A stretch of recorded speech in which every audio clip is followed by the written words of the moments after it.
The late 1920s was a time of big change for Hollywood, with the introduction of sound to films. Some actors get left behind in the change, and it takes a toll on the stars. It was also a time of great excess, as this film shows. This is Babylon.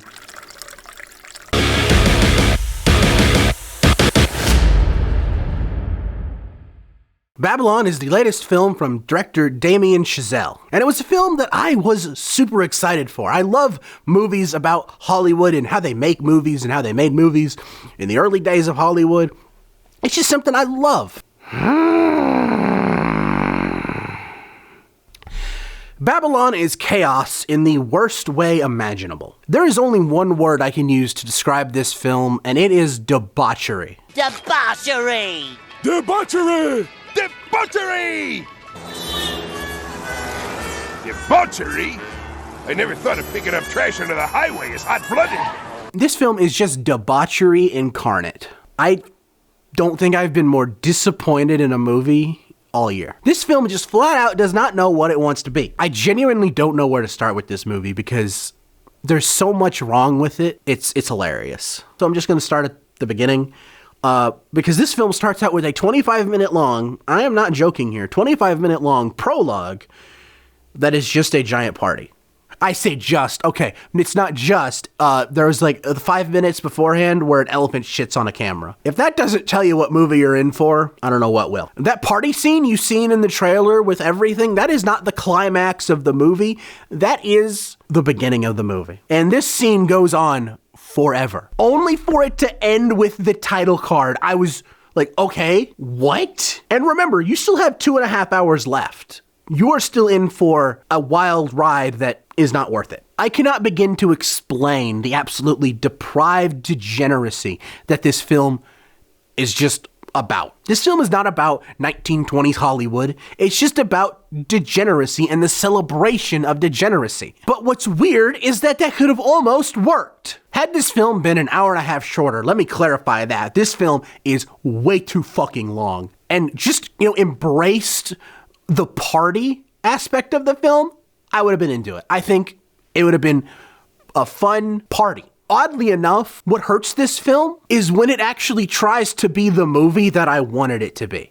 When the movie actually tries to movie and be about something, it kind of sucks. And not because what's there is necessarily bad, it's just not necessarily earned. Oh, I was supposed to care about this character?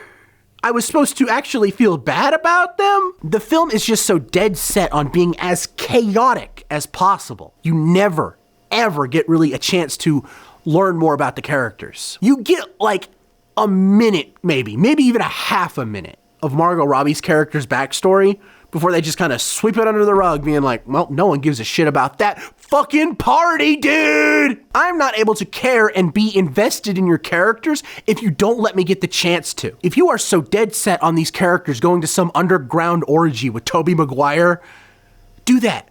Do that. That's fine.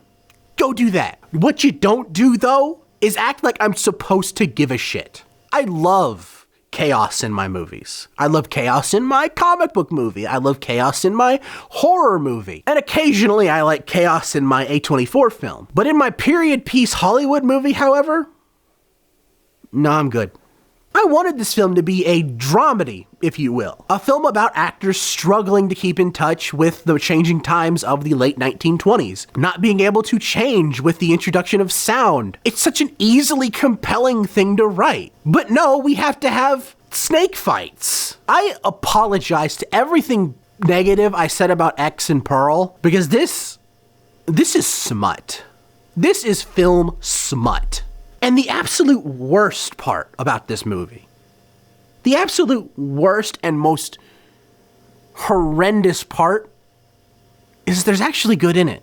Because Brad Pitt, Margot Robbie, Diego Calva, they're all great. They deliver some great performances throughout this film. And there are some genuinely funny scenes in this film. But anything good about the film is outweighed 10 times by the absolute degeneracy that the film ensues. Okay, you know how some actors method act? Jared Leto's infamous for this, where he will send dead rats to someone, being like, oh, I'm the Joker, oh. I like to imagine Damien Chazelle method wrote and directed this film. By that I mean he took all the same drugs the characters in the film were doing, and wrote and directed the film on them too. Because there's no way someone made this film sober and said it was good. The film makes a big mistake by reminding me about Singing in the Rain. Because I just thought to myself at the end of the movie, wait a minute, that's the good version of this movie.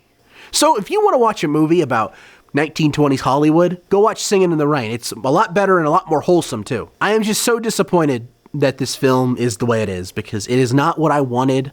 It's not what I expected, and I'm sure a lot of people share the same view, but this is without a doubt my most disappointing film of the year, and thank God the year's over now, so I don't have to see anything worse than this. This movie pushed me to drink. Like, I'm not really a drinker, but I needed it after this movie. I hope you all enjoyed this review, and if you did, please consider hitting that like button and ring that bell to be notified when the next review drops.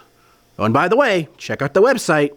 Until next time, I'm Quentin Dunaway, hoping you all have a happy new year, and hoping you will keep it cinematic.